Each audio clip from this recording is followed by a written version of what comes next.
I can promise you one thing. Soon I will have more professional equipment and a better microphone and better lighting. So just cut me some slack and give me a little break until I get there. Today, man, I want to say if you would please subscribe to the channel before I start the story, that would be appreciated. Please. And please share my videos, give it a little like, and a comment would be cool. Let's start a discussion, man. Today we're going back to the year 1983, November 15th, to Rockford, Illinois, to the Metro Center. Yeah, because that's the night Black Sabbath played with Quiet Riot. It was Black Sabbath's Born Again tour, the only time they ever did an album or a tour with the singer from Deep Purple, Ian Gillan. And the Born Again album was a masterpiece. It was very controversial in the Black Sabbath fan bases, but overall it was accepted and considered one of the heaviest and coolest records of their career. Although awkward for the band members themselves, according to stories I've heard. So we went to Rockford, me and about 3 or 4 other guys, jam-packed in a small car, and well, I was 17 years old. Everyone was around that age, and we were doing a substance that starts with L and then an S and then a D, Lucy in the Sky with Diamonds. But I'm going to say I'm not promoting that kind of thing. It's absolutely not about that on this channel. As a matter of fact, we discourage any kind of use of illicit substances on this particular channel, because been there, done that, and learned that it's way smarter to stay away, boys and girls. So even alcohol, stay away from it if you want to, if you can, or you can learn the hard way. But I'm telling you stories that are real stories. And so there's my little proclamation of innocence. We're not trying to promote anything like that whatsoever. So we're back to 83. We're at the Metro Center in Rockford. We decide that we're going to trip, all of us, and we are tripping heavily. And so we're at the Rockford Metro Center, and the lights are going down. We're excited. Everyone is really, really pumped up to see Black Sabbath. I mean, Tony Iommi on guitar, Geezer Butler on bass. I think it was Vinny Appice on drums that night. I don't remember. It was not Bill Ward, but the one and only Ian Gillan doing vocals too from the Born Again tour. We couldn't wait, man. So we overindulged in the chemical department, and we were freaking tripping, like I was, heavily. And we all had different seats for some reason. We all weren't in a row. And I was standing on my chair because back then, in those days, you could stand on your chair at a concert, everyone would, and be like, yeah, and have your lighter up, and you're just going full on madness. These days it's like, stay in your seats, or do not stand up. And back then people did that sort of thing. So Quiet Riot comes out, and they're just a rock and roll band. At this point I'm into punk rock, but I like rock and roll, and I was receptive to what they were doing. And of course, with the substances we were on, it all sounded great, of course. Bang your head, mental health will drive you mad. It wasn't something I was like, in love with, but it was fun. So the band's playing, and here's what happens. I am tripping so heavily, right? And for those of you that haven't tripped, you're going to say, what's he talking about? But for those of you that have, you'll get it. I was so tripped out on maybe between 4 and 8 hits of something that I couldn't feel my feet. And then I started not being able to comprehend gravity. I literally could not comprehend gravity, and I started falling on the floor. I'm wearing these big biker boots, a leather jacket, my rock and roll gear, and I'm just literally, boom, falling down from my chair to the floor. People are like, are you okay? Are you okay? This guy's falling down, and they're helping me up. I'm like, no, I'm fine. I just can't feel my feet. And then I'd fall again. And I was like, oh my God. It was a very strange drug thing, my friends, very bizarre. It was very psychedelic. I could not comprehend gravity. So every time I would stand up, even though I couldn't feel my feet or legs, my feet, I would just fall down like I was a piece of spaghetti. It was insane. And it kept happening. And I'm like, man, I need to go cool out. I need to walk around and get back in touch with reality here, because I'm a little bit out there, folks. Woohoo! And so during the last song of Quiet Riot set, I finally just said, I'm out. And I just got up, walked away by myself, found the exit door. I'm like, God, I can't wait to get out of here and get some air. I walked out, I was just like, oh my God, I can breathe. And it was wonderful. I felt great. I'm like, okay, I finally feel like I've gotten back in touch with reality. I can handle this. Black Sabbath's coming on any minute. I can't wait to see Black Sabbath, right? And I've listened to the Born Again album backwards and forwards. Love it. And then I turn around, and the door that I just came out, it said, no re-entry allowed, no matter what. And that's what it said. And I'm like, you've got to be kidding. There must be a way around this problem. And the guys inside, the security guys in their shirts with the Metro Center shirts, they were all looking at me like, and I'm like, come on, banging on the door. Come on, you guys, let me in. Black Sabbath's coming on. I need some air. They're like, nope. And they're inside there. And I'm like, these son of a, you know what? And I was really livid, man. So I sprinted down around to the back of the, building. Nothing happening. I'm like, what am I going to do? What am I going to do? Black Sabbath's going to be on in, 15, 20 minutes. What do I do to get back in? I tried everything and nothing would work. I couldn't get back in through any of the other doors. None of the security people would bend. I'm like, this is ridiculous. And it was beyond ridiculous, right? So the next thing you know, I hear people, cheering the Quiet Riot is over with. And I'm like, oh man, it's going to be just mere minutes before Sabbath hits the stage. I'm locked out of the show. This sucks. Well, next thing you know, a curious thing happened.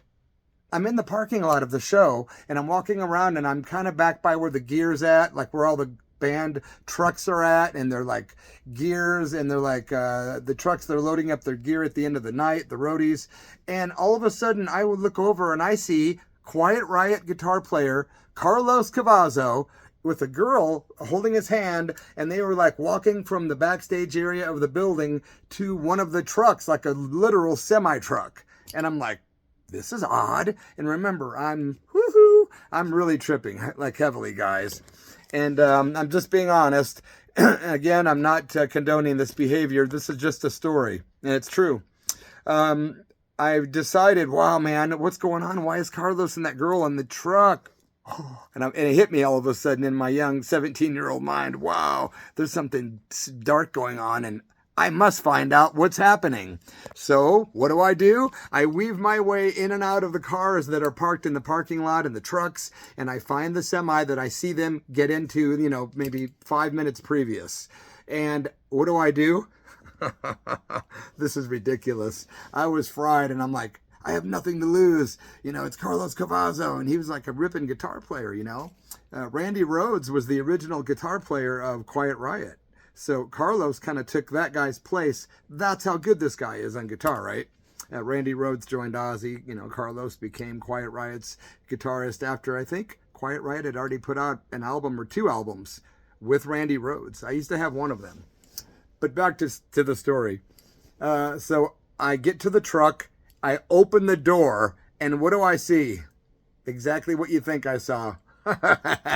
Yeah, except it was more like if you picture the Rolling Stones logo and like a lollipop kind of scenario.